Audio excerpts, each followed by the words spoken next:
Hi everyone, Franco from Fresh Aire Carpet Cleaning here, and we're going to have another little session today. This time we're going to try and concentrate on mattresses.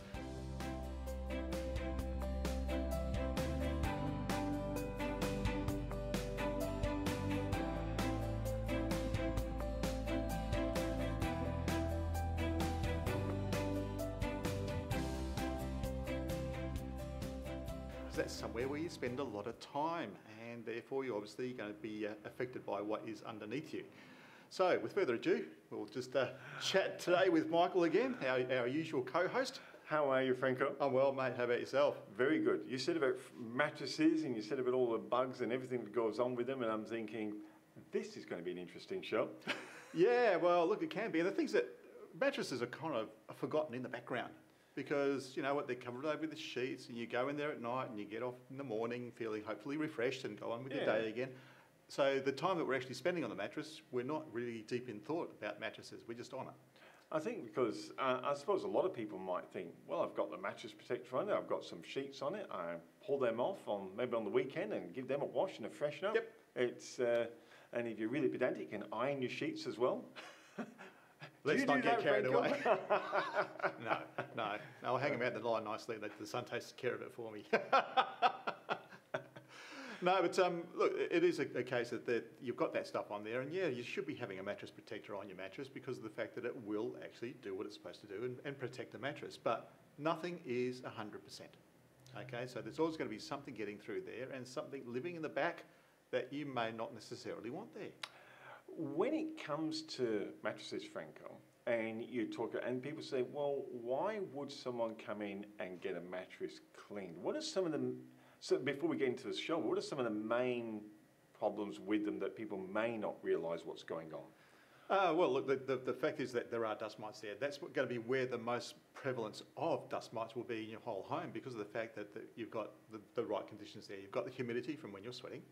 Okay, then you've got that skin scale there. You've got the absence of airflow, which is once again I explained in a previous episode where you have that fungal growth that's supposed to degrade the skin scale before the dust mite can feed on it. But it needs an absence of light, it needs correct temperature and correct humidity, and it's all supplied there under your sheets. Beautiful living space for them in your mattresses. So a beautiful living space for your dust mites. Now, are dust mites, I suppose some people go, oh my goodness, are they difficult to kill? Are they difficult to get rid of? Not particularly, no. They're actually, in that regard, compared to bedbugs, for instance, and bedbugs is just an absolute nightmare. We'll talk about that in a minute. Yeah, you don't really want to know about them. They're horrid. But look, dust mites are fairly readily controllable. So there's not a great issue in actually getting in there and getting them out. They will quite easily, I mean, just applying our detergent solutions, we drown the little critters. Oh. Okay, and so there's not going to be much left. They're going to be quite available, shall we say, for removal and extraction. So that's not such a big issue. But the issue is when people don't maintain it, and that's the thing. Not many people get their mattresses clean as they would, particularly in their carpets, because carpets are very obviously dirty, and also with your upholstery. Upholstery, you see it, but with mattresses, out of sight, out of mind. How often do you think you should really get your mattress professionally cleaned? Oh look, once again, it depends on usage, how it gets used. Do you use a mattress protector as well? If you don't have a mattress protector, look, if you're not doing it every 6 to 12 months, you're doing yourself and your mattress a rather huge disservice. Okay, but really if you're using a mattress protector on there and you vacuum regularly yourself, then once every couple of years is more than enough. Now I must say, Franco, my grandmother, she used to make granny knows best. She used to make us drag the mattresses out and used to say, a bit of sunlight, best thing for your mattress. Oh, and I often used to, as a kid, you think, what is Granny on about? Well, they were absolutely correct. Because dust mites don't particularly like having that sudden change of temperature and a sudden burst of sunlight or whatever it might be. Okay, as I said, for it to survive nicely, what do they need? Darkness. An absence of airflow, okay, and around the 20 to 28 degree mark is where they all flourish quite nicely. So you put it out into a hot baking sun, it's going to be more than 28 degrees, it's got full exposure to all the elements, including a lot of air movement, which the fungal growth won't like, and not only the air movement, but you've got the sunlight as well, that bright light, that shocks them into Death. Death. Okay, another trick that people do for dust mites, for instance, just on a little sideline, where you always get sidetracked. Yes. With kids' teddy bears and things like that, there's going to be dust mite in those things as well. Because what are they doing? They're holding them onto them all night, they're drooling on them, and et cetera, et cetera. Put them in a bag, chuck them in the freezer, leave them there for a couple of hours. Dead dust mites. That's a great idea for Australian hot summers. You go. Chuck your mattress in there, yeah. That'll work. You'll get a good night's sleep. I'm thinking the teddy bears, chuck them in, give them to the kids during the day. It'll cool them off. There we go. We can patent an idea. The special teddy bear fridge. Yeah, they've got ice blocks inside of them. Yeah. But you're talking about the kiddies. Are there special conditions with children's mattresses? You know, they're more prone to different things rather than the adult's mattress? Oh, look. Oddly enough, not so much more. I mean, the most common thing with kids is urine. That we're going to have that's going to penetrate through the mattress. They may have a mattress protector, but a mattress protector quite often is only going to go so far, and there's still going to be some that gets through. And more often than not, when we find that on an adult mattress, it's because the kid's crawled into bed with them, and then the nappy's sort of gone out because it's been up, been on the child all night, and then we've got urine stains. That's one of the most common things you'll find on there. Sometimes it's just straight out watermarks, or a drink that's been spilt on there that has created the watermark. In some cases, those watermarks come out really easily, and sometimes they just won't come out. I was going to ask you about that, because I've had mattresses in the past where a drink's been spilled and it's been cleaned, came up beautifully. Yep. Not a problem. Others just didn't budge it. It was like, I don't know what was going on. Well, what you have there is a fully synthetic fibre. Okay, if you've got a synthetic fibre, generally speaking, they're going to be able to let go of those watermarks quite happily. But when you have things like, if you remember back to one of our previous episodes, we were talking about the paper carpets. Oh yeah, your carpet's made of paper? Yes, that was the one. No, and then went, they are. Yeah, so it's that viscose or rayon. Yes. Okay, that rayon content, once again, it's like a paper mache. So if you think about it in simplistic terms, it's just cellulosic matter, which is what paper is, that's been mashed up and then reconstituted into a viscose fibre. So it's really mashed up cellulose or cellulosic matter, material, or organic vegetable matter. So the problem is that when it gets wet, there's a natural lignin dye in it, which is that brownish colour. It used to be the same stuff they used to use for tanning leather. That's why leather was always considered to be brown. It wasn't, it was just the colour of the tannin. These days it's grey. It's got a completely different process. But it's that tannin or the lignin dye that comes up, and it is really difficult to remove. It just will not clean off. Now remember, it's waterborne in the first place. Once it's stained, it's stained. It's really stained, and it can be extremely difficult, nigh impossible to remove off a viscose fibre. Wow. Now, just going back to urine, and we do have mattress protectors on, but as you say, it soaks through because the wonderful effects of gravity. Yes, yeah, gravity sucks. Yeah. and it doesn't just stay on the surface. You were saying before, it actually penetrates or gets dragged down throughout the mattress. Yeah, so if you haven't got a mattress protector on, I mean, that's going to hold a lot of it off, which is great, and that's why they're there. They're doing their job. But not all mattress protectors are completely impermeable, because if you do, it becomes a very uncomfortable mattress as well. Yeah. Okay, so I mean, I remember my kids' cot, we used to have an actual plastic sheeting that went over the top of it, and that was fine until you got to the edges where they were stitched together, and then there was still a bit of seepage could happen through there, but it's right on the edges. But if you've got no protector on there at all, as we said, gravity sucks. It sucks it downwards, and it can go straight into the mattress. So especially if you've got an older child that's got a bit of an issue there, and there's a fairly substantial volume of urine that's involved, it goes through the mattress and it goes into the bed springs. If it's gone into the bed springs, that mattress is a throwaway job, because that metal will rust. It's really, we can't access it to draw it out. It's like that book, isn't it? Rusty Bed Springs by I.P. Knightley. There we go. It's a dad joke for you. People are just going, what is going on in this show? Always going off of some sort of tangent. So once it does that, it is a throwaway. Look, yeah, it's essentially, it's not something we can repair, because that will set off that oxidation process within the metal itself. And there's no way of reversing that, short of actually pulling the whole bed to pieces and putting a new spring in. Who's going to be able to do that? Yeah. Okay, so you're better off at that stage there. If it's that contaminated, it's just get yourself a new one, because it's not going to survive. Some people may have the question that there are so many different types of mattresses on the market today, from foam, from innerspring, all different. Is there a better one or worse one, or is this just a personal choice from your experience? Really, it's a personal choice at the end of the day. You get some fibres that are a bit more breathable, and there's a lot of ones that are going around saying, oh yeah, your bamboo silk and things like that. Bamboo silk, don't get fooled, it's still a viscose. Okay, Right. so it's still the same stuff, still the same sort of problems. Yeah. But then, you've got different sorts of fills, different sorts. At the end of the day, it's a personal preference. That's why you find a lot of beds these days are going into those dual zone beds. So if you've got a partner, one likes a hard bed, the other one likes a soft bed. Yeah. How are you going to get a bed that's going to actually match both of them? Well, you split it half and half.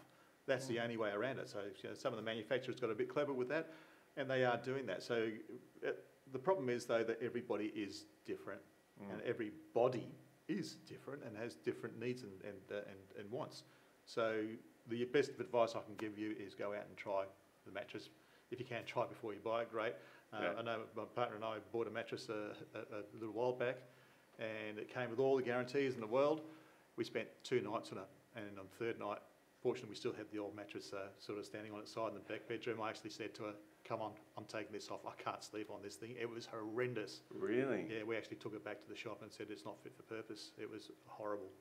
Wow. And we got ourselves another mattress. It cost us a couple $100 more. That is a good Yeah. deal because of the bother, which is great. They were very receptive to it.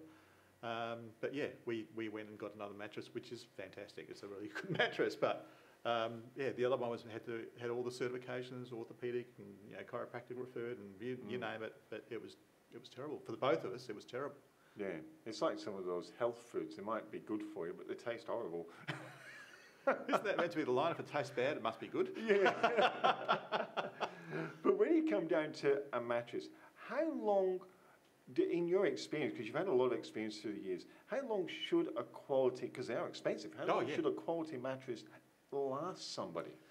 Once again, there's how long's your piece of string? Right. Okay. So for say a larger person, compared to a smaller person, well, a larger person is going to wear the bed out much faster rate than a smaller person. Yeah. Are they using a mattress protector? Are they actually maintaining the mattress, like cleaning it periodically, even just vacuum cleaning it? I was going to say, you recommend even vacuum, when you strip the sheets off, vacuum the thing. Yeah. Look, especially if you've got one of these vacuum cleaners with a clear canister on it. Yes. You'd be gobsmacked of what comes out of your mattress, honestly. And it's all this white powder, and guess what? That white powder used to be you. Oh, charming. Yeah. That's all the skin coming out. That's the skin scale that's coming up. So you're recommending, if you haven't got a clear canister, go borrow a clear canister vacuum cleaner from a neighbour. Yep. and both watch them vacuum each other's beds and see what happens. Yeah, you can have dust wars. Yeah, see who had the most, or the least in this case. How often would you vacuum a mattress? Would you vacuum it every time you strip the sheets off?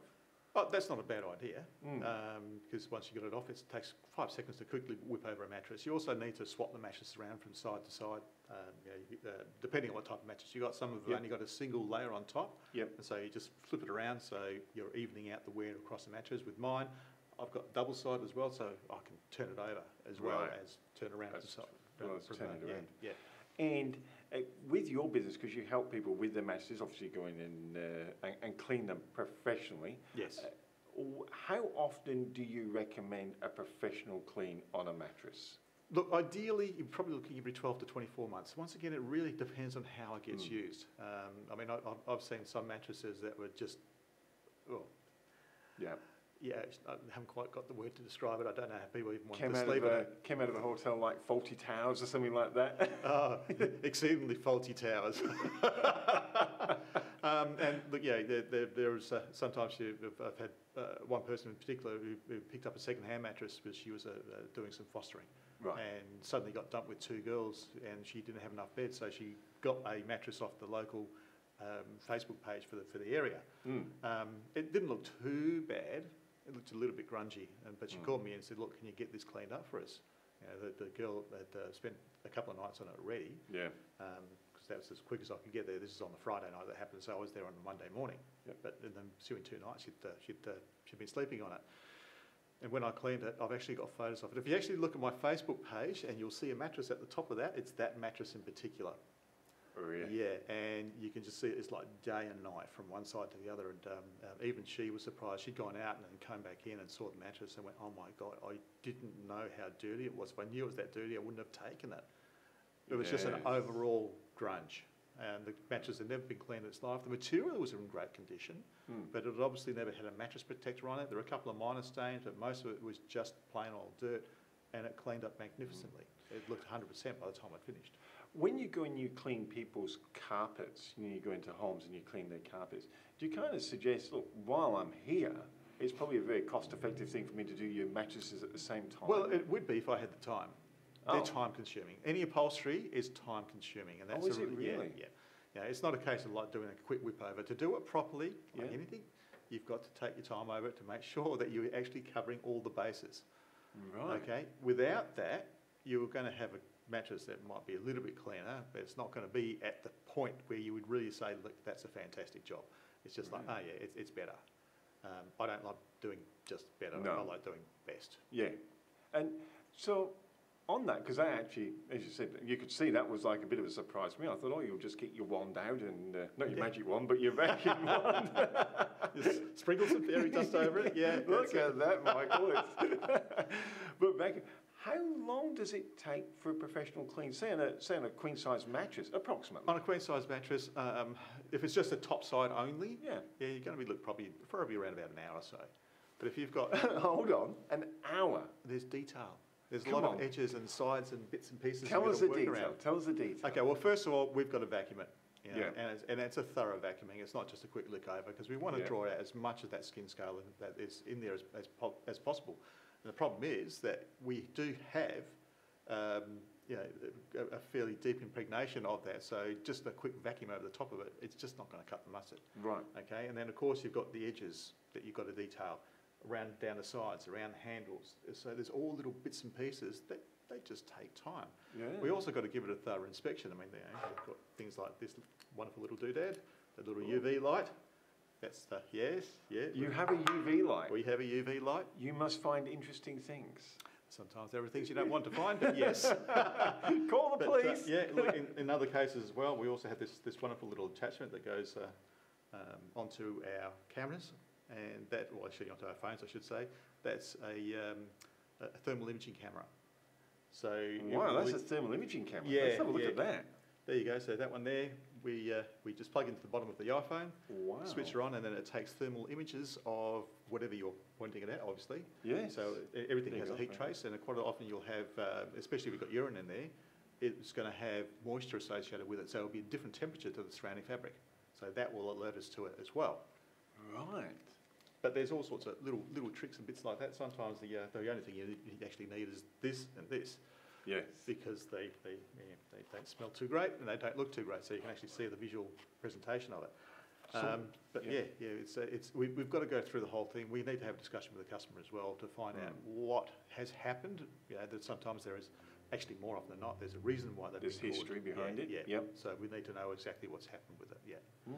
So with those tools that you've got, like this enables you, once you've done it, you can do a quick scan over with these and make sure that you've... Not necessarily, because these will still show up quite often, even after a clean, because you cannot completely remove the uric salts, and these will still glow that little bit. Right, okay. So that just gives us an indication of where it is. That also tells us if there's anything that's active there. I've got to, I'm sure every viewer is now watching, going, well, where do we get these? And Franco, when you go on holidays, do you take them with you to the hotel? Busted. Much to my partner's disgust, I pull it out. She goes, "Don't you dare! I'm not going to sleep on that bed otherwise." I knew it. Yeah. Here he comes. The hotel's going, oh no. I do it as much for the stir as anything else. But Yeah. it's And you go, that's your side. just putting the mattress around you. Oh, Frank, I really appreciate that. Some top tips for people at home now with mattresses. My best tip is probably get you in and get a professional clean. Look, at some point in life, it really should have a professional clean, but at the very least, as I said, make sure that you give them that maintenance they need of vacuuming. Flip them around, okay? Make sure you put a mattress protector over it, and you'll get years more service out of your mattress. And because they are a heavy investment, they're not exactly something you can just go down the shop and for $50 buy yourself another mattress. No. You know, they're quite an investment, especially to be able to find the right one. I mean, the one that I've got, it cost me $2,500. Yep. You know, but it's a very, very heavy-duty mattress. It's designed on a chassis rather than the standard type of mattresses, and it's got the double-sided top and bottom, so I can flip it over. Yeah. You know, the thing weighs 3 tons, and it takes a forklift to lift it to spare. Yeah, but I know it's going to go the distance. Yeah. You know, if that doesn't last 15 years, I'll be extremely surprised. I'm going to ask you, with my grandmother's tip, do you put your mattresses outside in the sun occasionally? No, but I've got beautiful windows, big windows. Ah. Okay, and I have the window open. In fact, I air my house every day without fail, irrespective of the weather. It gets aired out. Yep. And strip the beds off, strip everything off completely, put it all through a wash. Then the mattress is then exposed to air for the whole day, Yep. and any sunlight coming in the afternoon as well, Yep. because it gets the afternoon sun there. So it gets a much more mellow effect, but I do it every weekend without fail. So one thing we didn't talk about, bedbugs. Bedbugs. You and I don't like those little critters. No, no one likes those little critters, especially not when they've been bitten by little buggers. Are they difficult to get rid of? Notoriously difficult, yeah. And that's why a lot of hotels have been having some major issues with them. There's not something you can just get rid of yourself by going and get out, a can of Mortein and spraying your bed down. It's not quite that easy. Once again, it's one of those ones that's a real attention to detail, because they live in the little folds, or they hide in the little folds, and they're very difficult to truly access and treat properly. So if you do have bed bugs and you're unfortunate enough to have brought some home with you somehow, it's really a case of give us a call and we will do what we can to sort them out. There are some times where you just look, it's too far gone. Right. It'll be right through a mattress, and you might need to actually consider buying a new one and cleaning the rest of your house along with it, because they're wonderful hitchhikers. And that's why they spread so much, Wow. Franco, great talking to you once again. Someone now says, I need the carpets cleaned, I need my towels and grouting done, I need my mattress treated properly, and they probably don't want to be in the room when you shine your little torches and things around. We'll just take photographic evidence and show them later.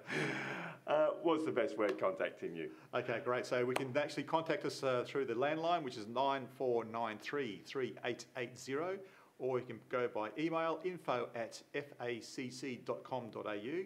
Hit us up on the website itself, once again, www.facc.com.au, or have a look at our Facebook page. We've got contact forms on there as well.